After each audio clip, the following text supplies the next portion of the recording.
Today we're diving into a really deep episode. We're about to go on a roller coaster of a life journey with my guest today. My guest started using drugs at 15 years old, and he dives into the story of how that came about and how he got through it. Trapped in a super vicious cycle of addiction, he finally hits rock bottom. But then something really extraordinary happened and changed his whole perspective. My guest today is living proof that even in the darkest situation, even in the darkest pits of life that you can be in, it all can be transformed by faith. Don't miss it. Let's get it. I have another awesome person that I've gotten to meet over the last couple months, and I'm excited to get to know him a little bit better. He has a podcast of his own called Solid on the Rock. He does that with his wife, and they've been doing that for the last few months, and I want to hear his story, what makes him solid on the rock. And help me welcome Jeff, if you can, with me. Yeah. Thanks, guys. Yeah, man. Thank you for being here. I know a couple months ago, we got I don't know if it was a phone call or a text, just about how do we start a podcast, right? And I know we met you guys and gave you guys some mics or something, and you guys kind of took it from there and started just going with your episodes, and you guys have been super consistent, so I want to give you props for that. That's always the hardest thing. I know we talked about it in the beginning. It's like if you get past episode, I think I told you three to five, like you guys are going to be fine. Like get past that and you'll figure it out as you go. So props to you guys for staying consistent and keeping it up.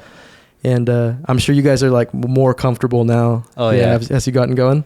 Yeah. I don't know if you've seen like our first couple episodes. I'm like real quiet, reserved. I'm like, I don't want to say that.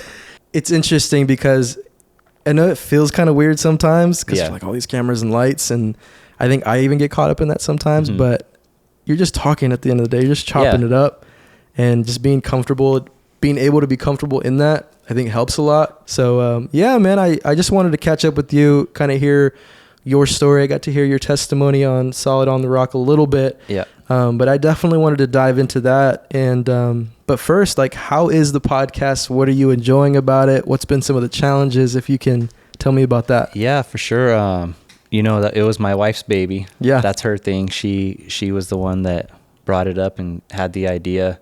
And I was like, I was really reserved about it. Like, I don't like hearing my own voice. Same. And I'm like camera shy. And so for me, I was like, I don't know, maybe we'll try it and we'll see if I like it or not. But after I did it a couple times, like it was fairly easy to me. Yeah. Have you guys had guests or no? You guys have had one, right? Yeah, we had my sister-in-law on. Yeah. I mean, you're just, at the end of the day, you're just talking to your wife and your sister-in-law. Yeah. So it's like, you're just having normal conversation. You happen to have a camera and some mics. Yeah. So. Yeah. And, the situation that we started the podcast over is, kind of like through marriage, like what we've gone through and experienced and the struggles, and the tips and pointers we've learned to hopefully pass on to other people who may be going through similar things that can relate, and we can try to just help people out. Mm-hmm. Was that like something your wife wanted to do? She wanted to kind of pass on the things you guys have learned? Yeah. And did she feel like there wasn't like the way that you guys can articulate it out there already, or you guys just wanted to start something new? Well, we learned a lot just these last few months about our marriage and like how to communicate and things like that, things that we wish we would have known when we first got together. And so she really wanted to be able to express that and show other people like, hey, like you can do this and you can do that. Not saying it's completely the right way, but that's how it's working for us. This is what helped us make it through.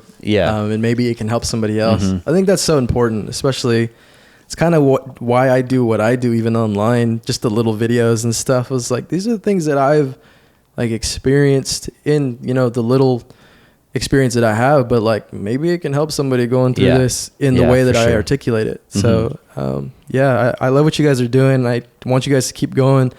I definitely wanted to learn a little bit more about your story, your upbringing, kind of what led you to your walk with Jesus, and some turning points in your story. So if we can, I want to rewind the clock a little bit. Okay. If you can take me back to maybe some early times, maybe, telling me about your family, where your family's in church. Did your parents go to church, anything like that, and where that kind of started for you? So I was born in Dinuba. Okay. And then I was raised in Kingsburg. I lived there until about 8th grade. We were poor. My mom was an addict. We never really had anywhere stable that was home.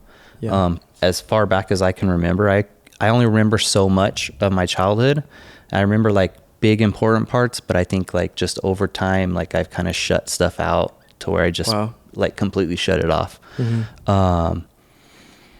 But I was always the kid in school who didn't have a haircut and wore the same clothes over and over again, you know. And about 8th grade, we started moving around just to Fresno and other places, you know. So, I mean, we like lived in our car. We lived in like a dry creek bed and stuff, you know, like you probably heard that on the podcast. But growing up was tough for me. I started using drugs at about 15 with my mom. And so like for me, that whole lifestyle was something that was just, I was raised up in. And so I felt like I was kind of pre-groomed for it even before I realized what was going on, you know, like the type of people that we were around and stuff like that. But that, when I started using when I was 15, that kind of like led me into a whole nother section of my life, you know? Yeah. A road, different road. Yeah. Yeah. Yeah, for sure. I'd say about 16, my mom got clean. She moved with this guy and got clean. And I had moved with them, but I wasn't ready to stop. So I kind of went out on my own and did my own thing. And so I was pretty much out doing my own thing from the time I was 16. And from there, things just progressed for me, like not for the better either. Yeah. But before I get too far ahead, so my mom she knew God, you know? Yeah. And so I was introduced when I was real little. Yeah. I remember going to church a few times here and there. So that seed was planted when I was real young. I've always been a believer, but I never like was steady in it. Like I never had a steady walk with Christ. Yeah.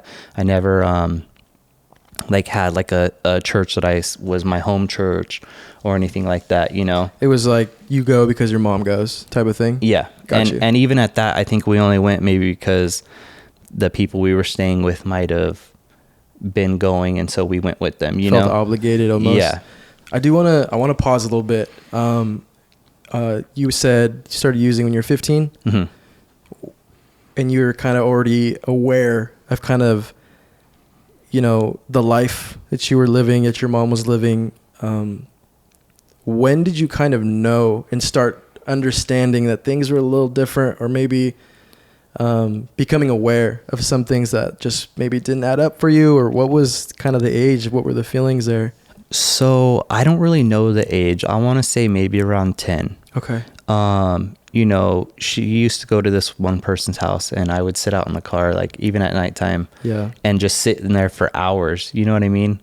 And like she would be in there doing whatever she was doing. At the time, I didn't know. Yeah. But like I kind of started noticing like, this is odd, you know? I think I was finally getting to that age to where I was like, this isn't normal. Like, I don't know. I'm not understanding this. And then one day I found at the top of the pantry this like old Danish cookie boxes, you know, the metal ones with the pop lid. Yeah. Okay, so I found that and like it had like her paraphernalia and stuff in it. And so from that day forward, like I knew what was going on. What was like, if you can remember, like when you found that, what did you think? Like did you know what it was? Did you? Oh yeah, I knew right away. Yeah. Yeah, because I used to always find these little like balls of foil like in the trash and I was like, what the heck is that? Yeah. And I mean, I never really thought anything of it, but I always thought it was strange. I could always find those things, you know? And so when I found that, like I already knew. I was kind of already getting a little bit older. Yeah. And what did you feel? Like was there like anxiety? Were you scared? This was like, I kind of already knew this was the case. Yeah. It didn't bother you at all? I don't think so. Really? I mean, I can't say for sure. I don't really remember. Like I remember the day I found it, but I don't really remember like what happened after or anything like that. And so you start using at 15. Was it with your mom or? Yeah. It was with your mom. Yeah. Did she ever say anything about that or just kind of wasn't? So I'll tell you how that happened. Yeah. So I was going to high school in Danube. It was my freshman year. Yeah. And we had like this little back studio behind a house that we were renting for a couple months. Well, the other people who we knew from Dinuba, I was going to school with the kid that was from that house. It was kind of like a known drug house, but I didn't know it at the time. Yeah. And so me and him ditched school one day, and we went back to his house, and he brings it in the room, and so we start smoking or whatever. He showed me how to smoke, and that was that. Well, the next day, I was at some place after school where all the kids like hung out, and he came, and there was another dude with them, and he was like, "Hey, you guys need to go to the house right now." And I was like, "Oh, okay." So we went, and the lady whose house it was, he had stole her stuff that we had smoked the day before. Yeah. And she was like, "You're going to tell your mom what you did. And if you don't tell her, I'm going to tell her." And so About tell your mom what you did? Yeah. Okay. And so she made me tell my mom. And my mom was just kind of like, "Well, if you're going to do it, then I'd rather you just do it here than be out running the streets trying to hide it from me." Yeah. And that's how that happened. That's how it started. Yeah. How long did that go on where you guys were kind of in community doing about that? a year and a half. Okay. Yeah. And it got to a point to where like if I had it, I would like sell it to her and stuff. And I was just like, afterwards I felt really bad about that. I was like, man, that's not right. You're 16, 17 years old. What was kind of the next major kind of turning point, either for the worst or take me to kind of the next portion of that? The next part, I'd say around 18, I moved down to Bakersfield. Mm-hmm. And that was just, from the time I got there to the time I left that place, it was nothing good at all. I mean, I started using more, like my crime and everything, I started like just going crazy with it. From the time I was 18 till I was 25. So you're 25, and you said the whole time wasn't good. Yeah, in and out of jail, not living a good life. Yeah. What did you go to jail for? I had a couple like residential burglaries, receiving known stolen property, possession and sales, and just in that lifestyle. These were the things that you were getting caught up with. Yeah, I was living out of hotel rooms. Yeah. Didn't have my own place or anything like that. Yeah.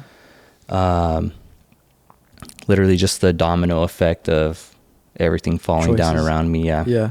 What was like the main, like, all right, I'm done. I got to change something. Something's got to give because this isn't working in my favor. What was like that main thing that kind of, I don't know if it woke you up or it attempted to wake you up, and it was just kind of just the starting point. What was that? I don't know that if it was one main thing.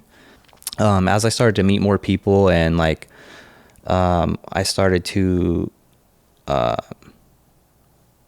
like sell more, like I kind of, it became to where like I couldn't trust nobody. Like I didn't feel comfortable anywhere. Yeah. And you know, like, there was a time like this dude tried to rob me. He put a gun to the back of my head, and, those last 2 years that all that happened, like I had already known like I was done, but I didn't know where to go or how to get out or anything like that. I didn't know where to turn to, you know? Yeah. Wow. That's, I feel like people can relate to that on a different level completely there, just because in a lot of situations, a lot of people may know like, hey, you know, I need to do something, but what do I do? Yeah. Who do I talk to? Yeah. Like I can't, you know, go to certain places because now I'm going to either get in trouble criminally or, you know, or people are going to turn on me, and you didn't know who to trust. You said that too. So, and you know, the other part of that is I was never close with my mom or my sister. Yeah. Never really had that relationship with them. So I didn't even have them to turn to, which they lived, up here in like Tulare area. Yeah. You didn't even feel like you could go home? No. Yeah. No, not at all. Right before I got out of that lifestyle, I went to jail, and I was with this dude. He got pulled over. He had some stuff with him, and they both took us to jail because none of us said anything. And he ended up telling the court, you know, it was his stuff, whatever. Yeah. And I still had to do a probation violation. Well, I took a substance abuse program while I was in there. Mm-hmm. And if you took that program, you could get out to like a drug home on the monitor, finish your time out, and you can get released. And so that's kind of what I did, is I finished that substance abuse program, and I got out to that men's home. Yeah. That's where I didn't meet my wife there, but that's where me and her started talking. And, you know, she's the one who actually like reintroduced me to God and like showed me like what a walk in Christ is and stuff like that. And so, you know, shout out to my wife. Yeah, you know, she always. she, you know, she's always been my biggest fan and my biggest supporter. I actually got arrested again while I was at that home. Mm-hmm. So when I finally got my day passes, I would go out and I'd buy bottles of alcohol and I'd bring them back in and I'd resell them for double to the dudes who couldn't get their day pass. Yeah. And so I got caught doing that. I went back to jail, and like, I was like, oh, me and her done. She's not going to stay with me. Yeah. I was like, she is not. And, I called her from the holding cell, and she was like, what are you doing? And I was like, I don't know, I messed up. I know it's done. She like lectured me and like, she got on to me, but she still like gave me a chance. You know, she seen that I was done and like ready to get out of that lifestyle. Yeah. That it was just like a slip up type of thing. Yeah. Yeah. And, so then when I got out from that violation, I moved down to Tulare, and, me and her started going to church. Yeah. And we weren't like gung-ho church, like walking with God. Like, we were drinking and stuff, still kind of partying a little bit, for a while. And then after about a year, like, we really buckled down and like really gave our lives to God. And, you know, we were going to church every Sunday. Yeah. And for me, I know like I was starting to get convicted by the Holy Spirit, like when we were at church. Wow. Like I would feel the Holy Spirit coming over me. And like one day I told her, I was like, you know, I think I want to quit drinking. And she was like, okay. And she did too. And that was that. Wow. You know, it's crazy. Like, we've just been having conversations with other people about, life change, right? And how we can never do any major changes or change the trajectory of our lives without like the supernatural power of God, right? Because we can all day long, we can just be like, yeah, I'm going to stop drinking, or I'm going to stop this, or I'm going to change my life and do that, and I'm going to do this all on my own. Yeah. You know, and literally 100% of the time, that don't work. Right? Until you feel like this overwhelming, you know, presence of God, to be like almost out of the blue, like something has to give or change. Yeah. You guys just felt that, and then you had that kind of feeling from like the Holy Spirit, like, hey, ready? Yeah. Yeah, like, for all sure. Right, I got you. Ready? Type of thing. So you do that, you start having that kind of experience, and you guys are turning your lives around. Was there any like moment to where something that just like clicked, like with your relationship with God? Like, I know even growing up for me, when I was a kid and just going through life, like I always felt like I had to follow a set of rules, right? And it always just felt like I can't do this, I can't do that. And you're just told, no, shouldn't do that. Don't go there. Yeah. And then there's a moment to where you have this relationship with God, and instead of rules, instead of like, don't do this and don't do that, it's like, I don't want to because of my relationship with him. You know, and things start to really, really change, and your perspective changes, and it's not rules anymore. It's because I love him so much, because of where I should be. Yeah. If he didn't help me, I want to do this. Was there ever like, or do you even remember when that kind of switch flipped for you to where it was more about your relationship rather than the rules? I wouldn't say right away. Yeah. You know, because like they say, like the spirit is willing, but the flesh is weak. You know, like, preach it. It wasn't right away because, you know, you still had that temptation. Yeah.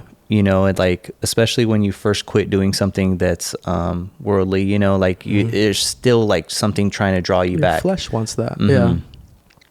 And I would say it took some time, but I think after a while, like, of really like going to church and just really opening up myself to God and like allowing the Holy Spirit to like really like take over me, you know, that's when it clicked. I wouldn't say there was like a certain point. Yeah. No, I think it's definitely a heart thing, because one of my favorite verses is when you seek me with your whole heart, you're going to find me. Yeah. And I think that plays a huge part in it, because we can do a lot of this, right? Yeah, I want to stop doing this. I'm going to change at some point. Yeah. But until your heart and your mind are like all synced up, there's nothing really you can do a whole lot. Yeah. So I think that's super important, like for anybody struggling with anything like that. Or do you feel like your journey, right? It was till 25 years old, you're going through a lot, right? You're struggling with, you know, different substance abuse maybe, and just different addictions, and just this life that you've lived till 25, right? Do you think that was important for kind of your journey now, and to be able to look back, hindsight, and be like, yeah, I had to go through that to a certain extent to kind of shape who you are, and to be able to maybe even help somebody that's struggling with that now, and maybe that's part of your ministry, and maybe you can talk about that. Maybe that's a passion that you want to help give back to. Yeah. So I've always said, you know, like, I'm not really ashamed of what I went through. Yeah. Because it kind of built who I am. Yeah. It's given me some good qualities, but it's also given me some bad qualities. And, you know, if you listen to our podcast, like, I didn't notice the bad qualities until like we started having like some problems and stuff. And, you know, I was like, oh man, that's from my childhood, you know, like things that happened to me, that I put these barriers up, or I picked up these bad habits. Yeah. These traumas, the traumas that you've been through, the things that you even said, I don't even know what happened in those years in my life, because I blocked it out. It's all going to make itself in the come to the surface level of when you react to something, or when something happens to you, you either shell up, or you block it out, or you respond a certain way. It all kind of comes from all of that, right? Yeah. It definitely did give me some good qualities, but it gave me some bad qualities that I see now. Yeah. But, you know, I don't think I would change anything. I kind of, there's things I don't like, but if that's what I was supposed to go through to make me who I am today, and then I'm okay with that, you know, like, God doesn't give us anything that we can't handle, you know? Yeah. He's blessed me so much throughout my life, even with the things I was going through at the moment. All the things he's kept me from, you know, like all the bad situations that could have went even worse. Yeah. A lot of things could have been a lot worse. Yeah. You've kind of conquered, you know, some of these struggles, and you have this, you know, this testimony that you can help a lot of people now. Have you been able to like help people that you've noticed kind of going down the same road? You're able to like pour into their lives, or speak to them to like, hey, you know, this is what I went through. I know it sucks right now, but if you walk this way, like, I've been through this, you know? Have you ever had a moment where you were able to help somebody kind of where they were right then and there? I don't really recall any moment, because I'm a shy person. I'm kind of reserved. And I would hate to like give somebody like the wrong information, you know? Yeah. And so I always feel like I've been given the right information, but what if I don't like teach it to somebody else, or tell them the correct way? So I guess I'm still kind of, that's something I want to work on with myself, is the confidence to, you know, like be able to tell somebody like, hey, this is what I've been through. And you did it right now. Yeah. Yeah. But it's different having to like just approach somebody and, you know? Oh yeah, I get that. I think there's going to be moments that come, right? To be able to share, you know, somebody that's kind of opened that door for you, that you've built this relationship with, especially like when you're serving in ministry and in church, and even on your podcast, you guys are going to have viewers and be like, you know, Jeff, this is where I'm at, right? And I am struggling right here. I don't know where to go. Don't know who to turn to. I don't even know if this God thing is real. You know, I hear you talking about it, but help me, because I know something's got to change, or it's going to turn for the worst. You know, that moment's going to come. I mean, it comes for all of us. We all have, you know, testimonies and journeys completely different from each other. Mm-hmm. And, you know, there's going to be a moment for you, especially if you keep doing the podcast and it keeps growing. Like, people are going to reach out. And I think you're going to have that opportunity to pour into lives like you're already doing for you guys' thing. And I just think it's really important to be able to be willing to do that. You're doing it now, and I think you're doing a great job of kind of being vulnerable and transparent about, you know, most people will hide that, man. Yeah. And I don't think that's okay, you know, to feel that shame and to hold that shame of, bro, what I did was too dirty. Yeah. You know, it's too wild for me to share. I can't share that. People are going to think something crazy about me. Yeah. And for you to already, you say you're shy, but to be able to feel confident in who you are, and like you've conquered that, and now you can help other people. I think that's huge. You know, we can all sit up here and share part of our stories. For me, it's like I've always struggled with like a pornography addiction and lust and that kind of thing. And I always want to be as transparent as I can, because I know how prevalent it is today. Yeah. You know, especially with how much access we have to anything you want. Yeah. Right.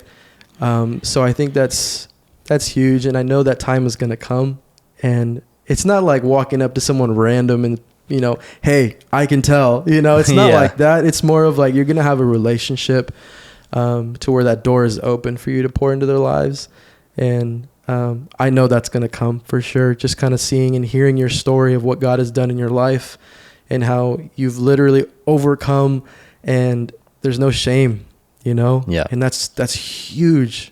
I definitely would love to hear. I know we talked about it before the podcast, just what you wanted to talk about and kind of express today. And you mentioned Jesus at the center, right? How hard is it, you know, as we go through this life, you're married, you got kids, you know, we're all busy, we're working, trying to make time for ourselves. How hard is it for you, or what do you do to keep Jesus at the center as much as you possibly can, literally daily? I've always been very inconsistent reading the Bible. You know, like I'm always like, yeah, I'm going to start reading the Bible. And I start and then I just fall off. But what I actually did was I got this Bible. It's a 365 day Bible. Yeah. And like, I just, every day I make it mandatory. Like I read those pages, cause it's only a few pages. Yeah. And so I kind of stay consistent with that. And you know, like in the morning, I try to pray every morning, either on my way to work, but most of the time, like I'm at work running a machine. And so I'll just be praying while I'm running the machine. Yeah. You know, it's easier said than done, for sure, when you actually like have to physically do it, and you have like your kids doing this and you have this going on, and it's easy to fall off. Yeah. Super easy when life gets crazy. I think that's, I could say the same as far as like reading my word, like I'm too busy today. Yeah. Right. But you said something to where, no, it happens. I have to, this is what helped me, the supplement of the, you know, the 365, it became part of your routine. And now you're probably on a massive streak of reading. Yeah. Right. So we talked about this a little bit before about how we have to make these foundational things part of our routine. Yeah. And make it like muscle memory. In the beginning, it's hard. Yeah. You'll go 3-4 days of consistently reading worship and prayer, and then you'll fall off for 3-4 days. But it's like this muscle that you have to like work. Yeah. Like we'll apply this to the gym, right? And when I was a little more fit, you know, I could easily make this illustration, but now it's a little weird coming from a chunky kid. But I like to relate kind of our walk with Jesus in any, any lane, reading your word, worship, all that, right? I relate it to like lifting weights, right? In the beginning, you can't really lift a whole lot, right? You can't go for very long. I can do a set of 12 and just be done, right? And as you keep going and as you continually show up and put in the work, it's not that anything gets easier. The weight is the same weight. Yeah. But what's changing? You're getting stronger, right? So every day you show up, you put in the same work, everything is going to get a little easier, to stay consistent. You're going to get stronger. And I think that can help even when someone's struggling with something. If you're not investing in pouring your time into prayer and into worship and spending time with God, or even finding a community that you can, hey, this sucks right now, I need some help. Yeah. If you don't have that, it's just going to be the same routine of 3-4 days and I'm falling off. Yeah.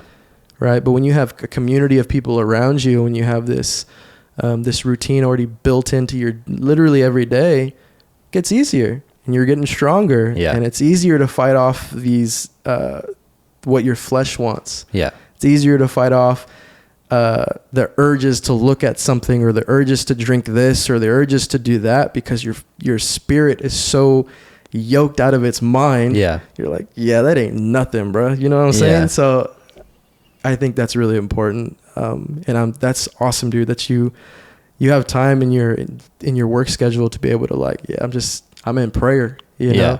I wish I could do that. I'm on the phones all the time. But no, man, thank you for sharing that. I know that's for sure. That's really hard for some people to be vulnerable. And I'm sure even people hearing your story, just of your journey, I can't imagine, you mentioned there's some bad things that come from, the 25 years that it was tough. Yeah. Right. I can't imagine what it felt like, as an 8-year-old to 15-year-old kid, going through and having to experience and get used to, an environment like that. Yeah. Right. I think about even my little girl, and you could probably think of your kids, of like, I would never want them to be in. Exactly. Because of what, eventually will surface because they were in that environment for so long. Sometimes I just like think back to where I used to be, and like that humbles me. Like just look at what you have. Like, he was so gracious to you, went through all that and you did all that, and he still pulled you out, and he's still giving you, and he's still blessing you, and he doesn't need to. No. And he's so forgiving, like I've stepped and I've pulled back, many times from him, even since 2016, it's easy, like we said, to get in that groove and then we fall off. And then we get in the groove and we fall off. But, like he's always there waiting for you to come back. Like, he'll never reject you. And, wow, that's one of the greatest feelings ever is, like you definitely should never feel ashamed by anything that you're doing, Yeah. I mean, he's always going to be there for you, when you're ready to come back and, accept him again, he's there. Yeah, before we end, I definitely want to give you an opportunity to kind of express maybe anyone who is the 20-year-old Jeff, right? Who's going through that. And you're not walking up to a stranger, but somebody has opened the door for you to kind of express what you wish somebody would have told you when you were that age. If you could express that, what would that sound like? How would you talk to them? It's all for a reason. Like everything that you're going through is for a reason. And you may not understand it and you may not know it now, but this is going to be a testimony for you, Yeah.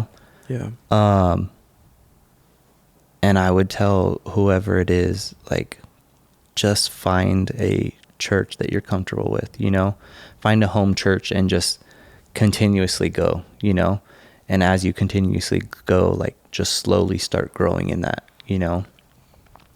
accept Christ, and, he'll lead you. Once you start leaning on him, he's going to lead you towards him even more, Yeah. Even if it doesn't make sense in the beginning. Yeah. Keep showing up. It's a muscle. I can't Yeah. deadlift that right now, but in a few months, if I keep showing up, if I keep putting in the work, Yeah. if I keep investing in this and being very intentional, you know, things will start to make sense, especially kind of in your walk with Christ. And because I know that's for some people, you know, if I would have heard that, you know, or if I have some friends that were like, yeah, I'm kind of good on the church thing. It's not church, man. It's this guy that I can tell you about that can help make sense of everything if you just keep showing up, if you just are intentional about actually opening up your heart. Yeah. And it takes time. It's hard. And you know, it's all faith, you know, because, you know, like you said, you go to the gym, right? And you go to the gym for 3 or 4 weeks and you're like, oh, how do I look? Yeah. You don't look any different. Yeah. You know what I mean? It's a continuous progress that you have to continue to work at.